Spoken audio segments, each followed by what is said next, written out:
हमारे साथ गुजरा है। हमारे यहाँ एक आवश्यक संस्कार है, उसमें कभी भी विषम परिस्थितियों को छोड़ करके किसी भी परिस्थिति में सूर्यास्त होने के बाद मुखाग्नि नहीं दी जाती है। अगर विशेष परिस्थिति छोड़कर कहीं दी जाती है तो मुझे बता दें कि भाई सामान्य परिस्थिति में वहां पर मुखाग्नि दी गई, वो बात अलग है। किसी ने मिट्टी के डाल दिया, किसी ने पास कर दिया, तो मैंने कहता वो विशेष परिस्थिति है। तो ये पूर्ण कार्य कैसे रात में हो जाएगा? ये पूर्ण कार्य मैं बताता हूं। रात में कार्यक्रम करने के क्या दोष है, वो नहीं होना चाहिए। सूर्यास्त के 1 घंटा बाद, सूर्यास्त होने के 1 घंटा बाद और 3:30 बजे तक निश्चित काल कहलाता है। निश्चित काल यानी प्रेत काल। इसमें सारे मांगलिक कार्य और कर्मकांड कार्य जो वेदों के उच्चारण से प्रारंभ करके वो कार्य इसमें वर्जित है। रही 3:30 बजे के बाद ब्रह्म मुहूर्त शुरू हो जाता है। तो ब्रह्म मुहूर्त की बात करें साहब, ब्रह्म मुहूर्त तो बहुत अच्छी बात है, बहुत अच्छा मुहूर्त है, तो क्यों नहीं उसमें विवाह संस्कार हो पाता? क्योंकि हम सब उसमें शूद्र अवस्था में होते हैं। जिस तरह से हमारे यहाँ 4 वर्ण हैं, उसी प्रकार मनुष्य की अवस्थाएं भी 4 हैं। ब्राह्मण अवस्था कौन सी है?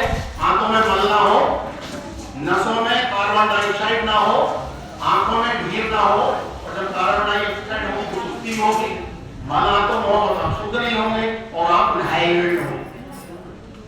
तो क्या रात्रि के जो विवाह आयोजन आपके होते हैं, क्या ये सब संभव होता है उसमें? बताएं अगर संभव होता तो वो स्थिति जो आपकी होती है वो शूद्र स्थिति होती है। मानव की यानी सभी लोगों की, कन्या हो, घराती हो, हम लोग सब शूद्र स्थिति में होते हैं। और शूद्र स्थिति में ये पवित्र कार्य नहीं किए जाते हैं। कोई लड़का अगर डिग्री होल्डर है, उसकी 2.5 लाख या 5 लाख सैलरी है और वो नहीं नहाया है, शौच नहीं गया है, तो उसकी डिग्री उसको पवित्र नहीं कर सकती, उसको ब्राह्मण की स्थिति में नहीं ला सकती, बिल्कुल नहीं ला सकती। पहले सोच जाएगा, मंजन पुरुषी करेगा, मंजन पुरुषी करने के बाद स्नान करेगा, स्नान करने के बाद व्यक्ति जो है स्वच्छ कपड़े पहनेगा, तब वो भगवान जी के आगे हाथ टेकेगा, माथा टेकेगा। फिर ब्राह्मण अवस्था के बाद उसकी पूजा समाप्त हो जाएगी तो वो नाश्ता भोजन करेगा, अपने काम को जाएगा, जैसा उसका कर्म है कर्म वर्ण हो जाएगा। आप बहुत ही सौभाग्यशाली हैं, बहुत सौभाग्यशाली हैं।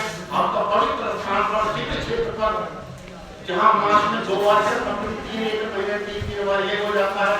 हमारे यहाँ परिवार जो जी गायत्री साधक रहते हैं और भी साधना करते हैं, यहाँ लोग आते हैं। ये सिद्ध क्षेत्र है, पवित्र क्षेत्र है। आपके ऐसे क्षेत्र में, ऐसे परिसर में आपको जो पानी ग्रहण संस्कार संपन्न होने जा रहा है और सूर्य की स्थिति है, अभी आपको आगे बताएंगे।